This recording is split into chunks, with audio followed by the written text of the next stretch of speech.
buenos días, amigos televidentes de Coloquio Cultural. José Antonio Torres, como cada sábado, para conversar con ustedes sobre los temas que consideramos de interés para todos nuestros oyentes.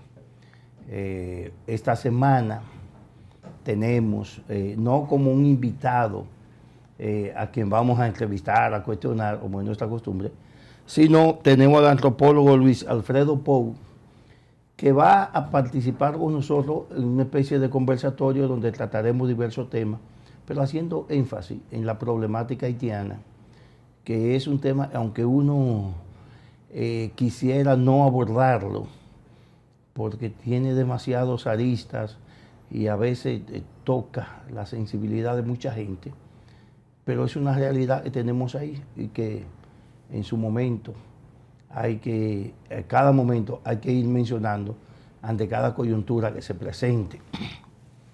Sin embargo, en el inicio del programa de hoy, yo le hago decirlo, que cada sábado usted debe sintonizarlos acá, en Televisión a las 11 de la mañana, pero también puede vernos en nuestro canal de YouTube, coloquiocultural.com, o en la web www.entelevisión.com. Coloquio Cultural, cada sábado, 11 de la mañana, aquí con ustedes. Miren, esta semana aconteció un hecho en Higüey, en la provincia de Altagracia, que llamó mucho la atención de la sociedad, porque son hechos en los que hay involucrado una menor de edad. Y eso en las áreas aquí no son urbanas, es común, aunque no debiera ser, que una muchacha de 16 años ya comience a tener algún vínculo romántico. Pero este caso es un caso especial. Primero porque fue con un profesor que trabaja en la escuela donde ella estudia. Un profesor de ella misma, de matemática y de educación física. Y el otro elemento grave es que mientras ella tenía 16 años, él tiene 35 años. O sea, solamente por el rango de edad hay una violación directa. Pero el hecho que terminó con la muerte de Esmeralda Richie es lamentable desde el punto de vista porque falleció una persona, falleció un ser humano, falleció un adolescente. Pero es un hecho que debe llamar a reflexión a la sociedad, y no solo a la sociedad, sino al entorno familiar.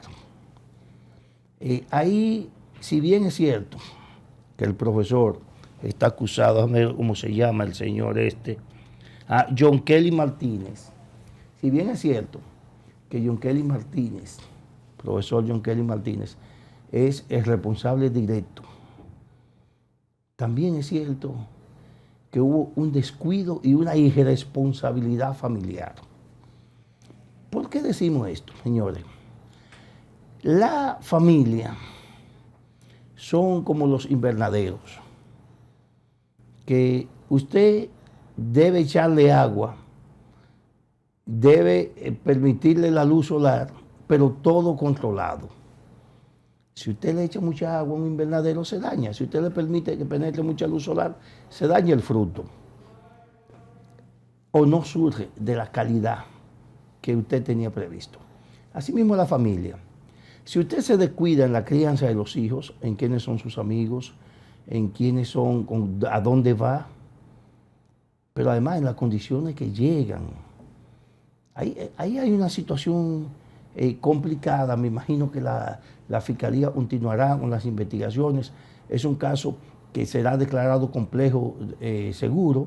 Ya la Fiscalía anunció que pedirá un año de coerción. La coerción era hoy y fue pospuesta para que los abogados conozcan el expediente contra este profesor John Kelly, y fue pospuesta la audiencia en la que la Fiscalía iba a pedir un año de prisión como medida de coerción para ampliar las investigaciones. Porque esta muchacha no andaba sola. andaba con 2 amigas más, que aunque y también menores, pero que deben ser entrevistadas por la fiscalía, por los investigadores, para ver qué realmente pasó. Pero Sean Kelly andaba con un primo, al que todavía no he visto ni siquiera el nombre, pero que debe ser también entrevistado y ver si hay algún tipo de responsabilidad ahí, porque si hay algún tipo de responsabilidad, entonces deben ser sometidos los dos. Pero eso lo determinará la investigación. Lo que yo quiero ahondar en esto y reflexionar sobre el papel de la familia. Señores, una adolescente de 16 años, usted no debe permitirle que se vaya para la playa un grupo de amigos y llegue a las 11 de la noche. Hay un descuido familiar, un descuido familiar ahí, en la educación de esa muchacha, en la formación hogareña. El otro elemento es que la muchacha llega sangrando a la casa, la mamá le da un Alka-Seltzer, ella dice que no tienes nada, y los padres no se preocupan por llevarla, obligarla a llevarla al médico para ver qué está pasando. E incluso, ahí se dice que el papá le preguntó si había sido violada, y ella dijo que no, y que se sentía bien. Y los padres se acuestan, ahí hay una acción de irresponsabilidad. ¿Cómo los padres se acuestan a dormir? A sabiendas de que en una habitación aledaña hay una hija menor de edad que salió para la playa y llegó sangrando a la casa. Ocurre que a las 6:30, cuando todos se levantan, ahí está la muchacha muerta en el baño. Se desangró en el baño. Pudo haberse salvado si los padres actúan con responsabilidad después del hecho. Y pudo haberse evitado el hecho también si los padres actúan con responsabilidad en la crianza de esa muchacha. Esa es la parte de los padres. Ahora, la parte del abuso del profesor y sus acompañantes, la justicia debe poner un ejemplo cuando ocurren estos casos. ¿Y por qué estos casos a veces repiten? Porque la justicia actúa un paño tibio. Imponen penas benignas en estos casos y a veces los responsables terminan saliendo mucho antes del tiempo. O sea, mientras no haya sanciones ejemplarizadoras para este tipo de casos, seguirán ocurriendo porque la gente no va a pensar en las consecuencias. Este es un país donde nosotros en este programa criticamos muchísimas acciones, solamente porque no hay un régimen de consecuencias. Y hay muchísimas. Por ejemplo, las guaguas voladoras andan por la acera, por los contenedores, se suben por donde quiera, porque no hay un régimen de consecuencias. Los motociclistas andan vueltos locos, pero no hay un régimen de consecuencias. Es decir, repetimos de nuevo ahí. ¿Por qué? Porque le imponen una multa y no la pagan y no hay consecuencias.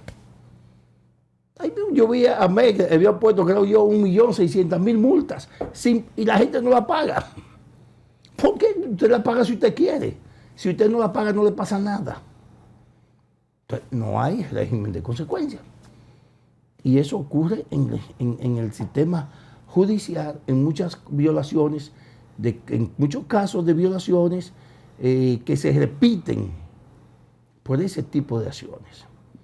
Ahora, la primera responsabilidad ahí es, por supuesto, del profesor y su grupo, o sea, de quienes andaban con él.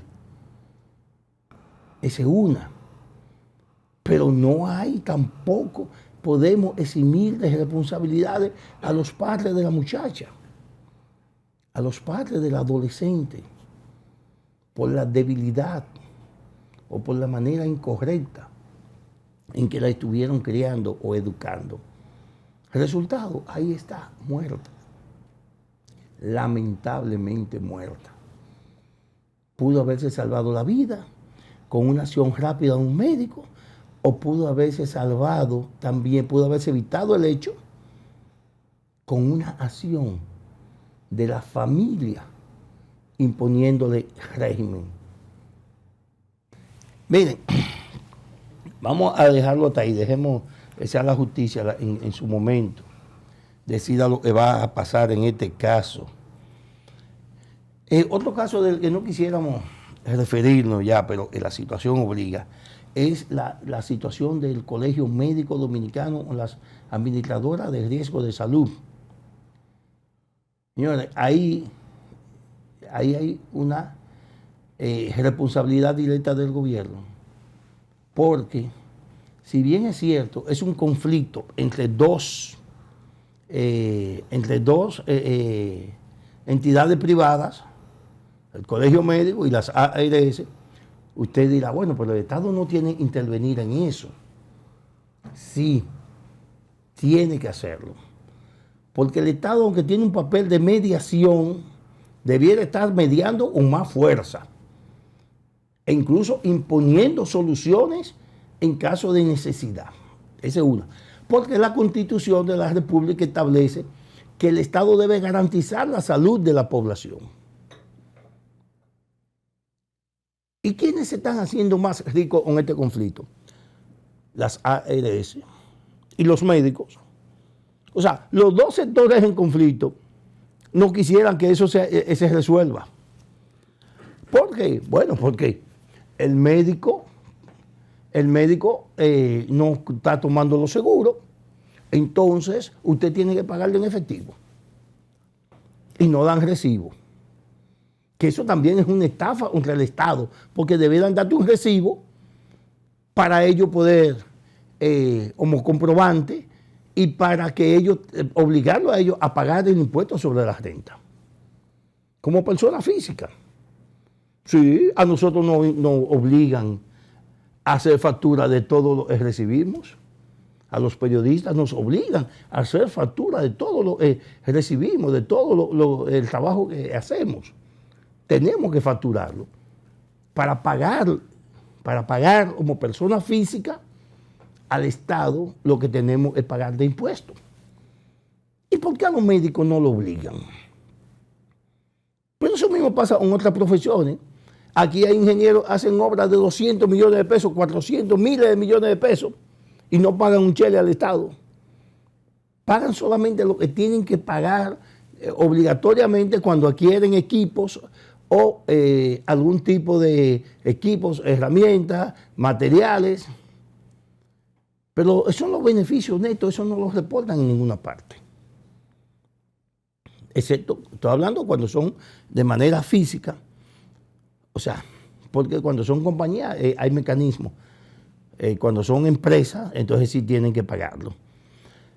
Pero hablamos de los médicos, cómo ellos ganan el dinero con esta crisis, porque le cobran a los pacientes en efectivo.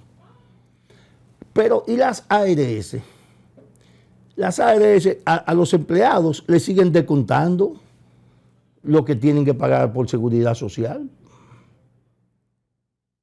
Si usted paga 1.500 pesos mensuales por su seguro, usted lo está pagando y los médicos no lo aceptan.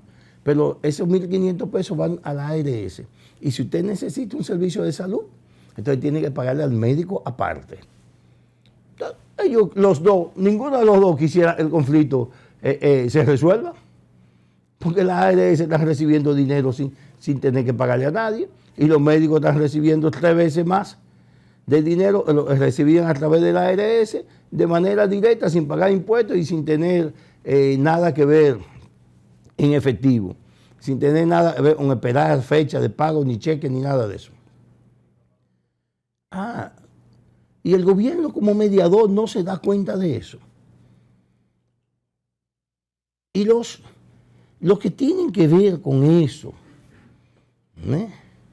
el Consejo Nacional de la Seguridad Social, el Ministerio, el Servicio Nacional de Salud, el Ministerio de Salud Pública. Pero alguien debe decirle al presidente Abinader, presidente, pero esta gente están estafando a la población. Lo están estafando con esta protesta. Y los médicos, de acuerdo a lo que han anunciado en los últimos días, parece que pretenden, Zenén Cava y ese grupo, parece que pretenden radicalizar las protestas. Pues bien, en la medida que las radicalizan, en esa medida la gente sufre más, la población sufre más. O sea, no es que vamos a dejar que ellos resuelvan el conflicto. Alguien tiene que decirle al presidente Abinader, presidente, usted tiene que intervenir o poner a alguien que intervenga, alguna de esas entidades oficiales, y obligarlo, y sentarlo y obligarlo a llegar a un acuerdo. O vamos a dejar que sigan estafando a los usuarios de las ARS, que sigan estafando a la gente. La mayoría de la gente aquí que se enferma es la gente pobre, porque no conoce de medicina preventiva, pero además lo que consume generalmente no le garantiza una salud adecuada.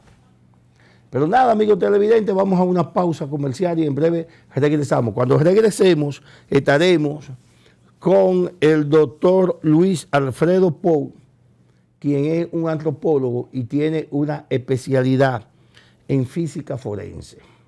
Vamos a la pausa, señor director.